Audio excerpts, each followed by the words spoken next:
जिस तरीके से ये लोग कंपैरिजन कर रहे हैं अल्लाह के कानून और देश के कानून को, ये कहाँ तक सही है? ऐसे क्यों कर? ST Hasan, doctor ST Hasan है और इस तरीके के बेतुका बयान देते हैं। हाँ? अगर कोई इंसान चाहेगा कि मुझे बच्चा नहीं चाहिए, एक से ज़्यादा दो, जैसे पहले कभी 5 बच्चे का था, अब पिछले 15 सालों से 2 बच्चों पे आ गए। हिंदू में अगर हम बात करें तो आखिर आया वो 2। ऐसा तो नहीं है कि भगवान ऐसे ही भेज देते हैं 5, 6, 7 जितनी आपकी मर्जी हो बच्चे हो जाएंगे, ऐसा तो है नहीं। तो फिर इस तरीके का बयान एक पढ़ा लिखा आदमी देगा तो बेचारे जो अनपढ़ जो हैं वो क्या सोचेंगे? वो भी वही सोचेंगे, अच्छा ये तो भाई भगवान का देन है, ये तो कोई बात नहीं, आने दो। आखिर आप समाज में आप पढ़ लिख कर आपने क्या किया जब इस तरीके से बेतुका बयान आप देकर लोगों में कन्फ्यूज़न क्रिएट कराते हो और इससे फिर विरोध में वो आ जाते हैं। फिर कानून बनाने में जैसे कांग्रेस डरती रही, आज भाजपा अगर बना रही है, अगर हिम्मत किया है तो इसका स्वागत करना चाहिए। स्वागत करना चाहिए। मालकोटी सर, आप क्या समझते हैं? शफीकुर रहमान ने कहा ये तो अल्लाह की देन है, इसमें कोई रोक नहीं लगा सकता। शफीकुर रहमान है, ये मतलब ये उसके ऊपर एक झूठी पब्लिसिटी जो प्राप्त करना चाहता है या एक फ्रेम में आना चाहता है, इसीलिए वो ऐसी बातें करते हैं। और आपने देखा होगा, चाहे सपा का पार्टी का व्यक्ति हो, चाहे मायावती की पार्टी का व्यक्ति हो, चाहे कांग्रेस की पार्टी का व्यक्ति हो, ये ऐसे वक्त में एक भ्रमित लोगों को फैलाते रहते हैं। जो हमारे यहाँ जो कम पढ़े लिखे लोग हैं, जो जनसंख्या में ज़्यादा हैं, उन लोगों को भ्रमित करते रहते हैं कि ऐसे करने से तुम्हारे को आर्मी में कोई नौकरी नहीं मिलेगी, कम बच्चे करोगे तो भर्ती कहाँ से होंगे। और सपा मुलायम में ये कहेंगे गुंडे कहाँ से पैदा होंगे, कांग्रेस में कहेंगे तो हमें वोट कहाँ से मिलेगी। तो ये इनका भ्रमित करने का एक जाल होता है, पर इस जाल से लोग निकल चुके हैं। मैं नहीं मानता, क्योंकि कुछ मुस्लिम ऐसे हैं जो देशभक्त हैं और देश के लिए लड़े मरे हैं, और उनके आज भी कई उनकी जो बच्चे हैं वो आज देश की सेना के रूप में भर्ती भी हैं, रक्षा भी कर रहे हैं देश की। पर ये कुछ ऐसे गुमराह हैं, कुछ ऐसे कट्टरवादी लोग हैं जो अपनी सीट को बचाए रखने के लिए ऐसा प्रोपोगंडा करते हैं।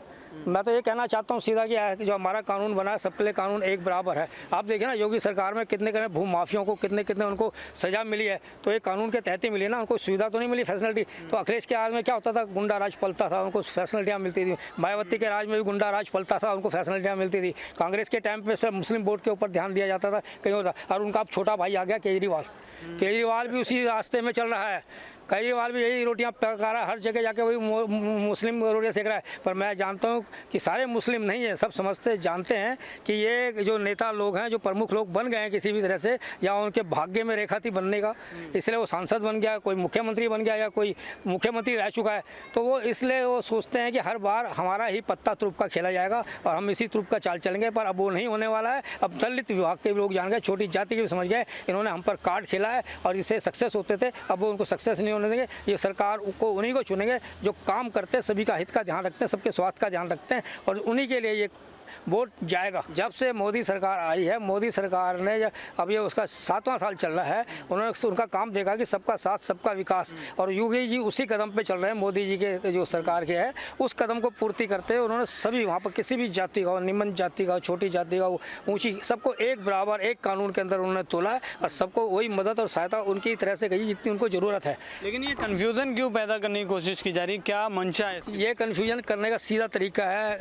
वो जनता भी जानती है, लोग भी जानते हैं, सब जानते हैं कि 22 में चुनाव आ रहे हैं यूपी के। इसमें किसी तरह से योगी सरकार को ऐसा भ्रमित किया जाए, लोगों में ऐसा डाला जाए कि जिससे वहाँ पर लोग बट जाएं वोटों में और उनको पूरी तरह बहुमत ना मिल सके। ये सब एक वोट का राज है, वोट राजनीति का राज है कि काय को एक गठबंधन लोग इकट्ठे हो जाते हैं किसी एक के पीछे, जो अच्छा काम करता है, जो पब्लिक के लिए अच्छा कार्य करता है, अच्छी सोच रखता है, उसके विघटन के लिए क्यों ये सब एक लोग इकट्ठे जाते हैं? क्यों इनको तो पता है ना, अपने कार्यकाल में इन्होंने कितना गुंडागर्दी करी है, कितना लोगों को असहाय किया है, इन्होंने उनकी पूर्तियां नहीं करी हैं। इसलिए मैं कहना चाहता हूं, जनता अब समझ चुकी है, वो जनता नहीं रही है, जनता ने प्रैक्टिकल देख लिया है, और जो प्रैक्टिकल को ही वो चुनती है, जो काम करता है।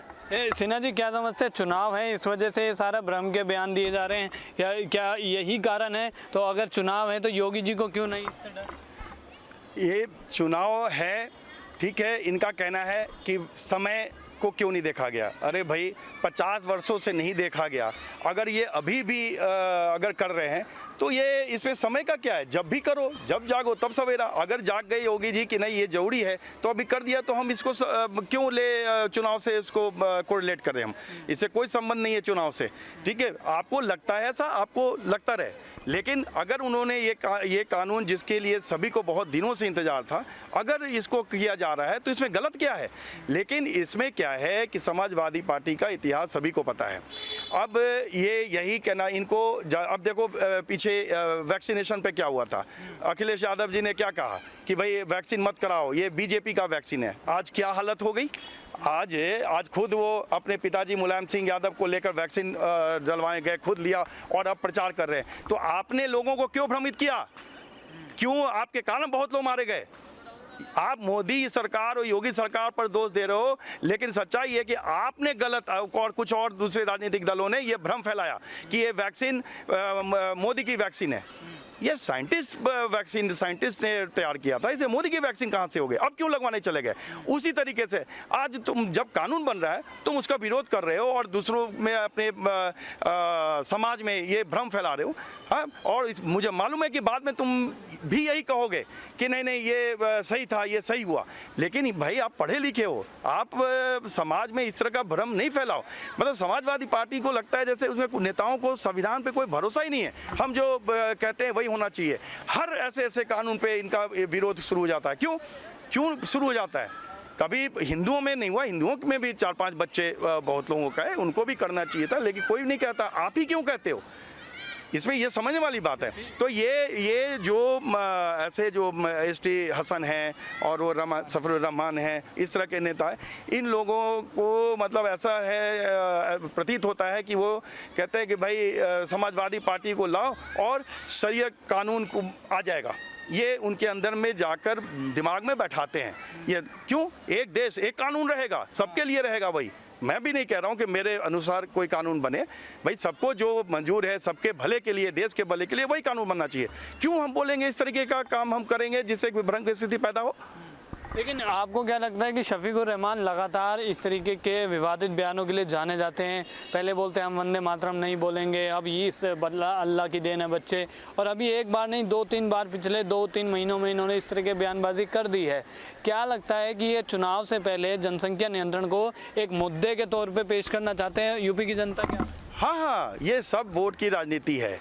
ये समाजवादी पार्टी को फिर से गद्दी पे बैठाना चाहते हैं, जो कि लोगों ने देख रखा है। अब ऐसा नहीं होने वाला है। ये अपने बेतुके जो इनका बयान है उससे कुछ लोग प्रभावित हो सकते हैं, लेकिन सारे लोग नहीं होंगे। मुस्लिम कम्युनिटी में भी लोग समझ रहे हैं कि ये क्यों इस तरीके का बयान देते हैं, तो इससे कोई फ़र्क नहीं पड़ने वाला है। ये इस तरह से बयान देते रहे, लेकिन हाँ, ऐसे बयानों से बचना चाहिए, क्योंकि अगर इस तरीके का बयान आता रहेगा तो ये देश के लिए, समाज के लिए अच्छा नहीं है और दूरियां बढ़ती जाएंगी।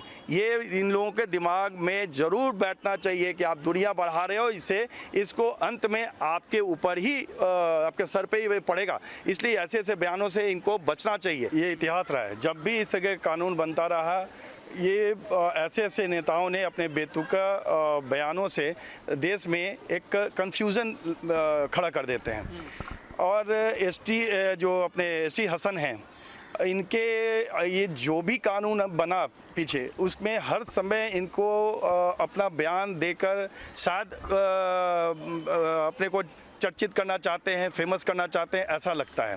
क्योंकि पीछे कोरोना हुआ, पूरे विश्व में कोरोना हुआ, उस पर वो मोदी पे तंज कसे कि ये मोदी के कारण हुआ। अरे भाई, आज पूरे European country, America, Australia, Asia के दूसरे कंट्री में सब जगह ऐसा हुआ। इसमें किसी का दोष तो नहीं है। अब पीछे जो नागरिकता कानून आया, उसके लिए भी उन्होंने कन्फ्यूज़न मुस्लिम कम्युनिटी में फैलाने की कोशिश की। अब ये कानून आया, अरे ये तो आज से नहीं, हम लोग बचपन से पढ़ रहे हैं कि जनसंख्या के बढ़ने से कितना नुकसान होता है देश में। और इस कानून को बनने के लिए हम लोग काफ़ी दिनों से इंतजार कर रहे थे। अब जब योगी इस चीज़ को इसको तो केंद्र को लाना चाहिए था। चलो योगी जी लाए, इसको देखकर केंद्र में आएगा, लेकिन अभी योगी जी पर बात करते हैं। तो क्या गलत हुई? जिस तरीके से जनसंख्या यूपी में बढ़ रहा है, बेरोजगारी है, गरीबी है, आखिर जनसंख्या कंट्रोल करोगे तभी तो बेरोजगारी दूर होगी। केवल ये कह देने से बेरोजगारी है, बेरोजगारी बढ़ रहा है, अरे बेरोजगारी कैसे बढ़ रहा है?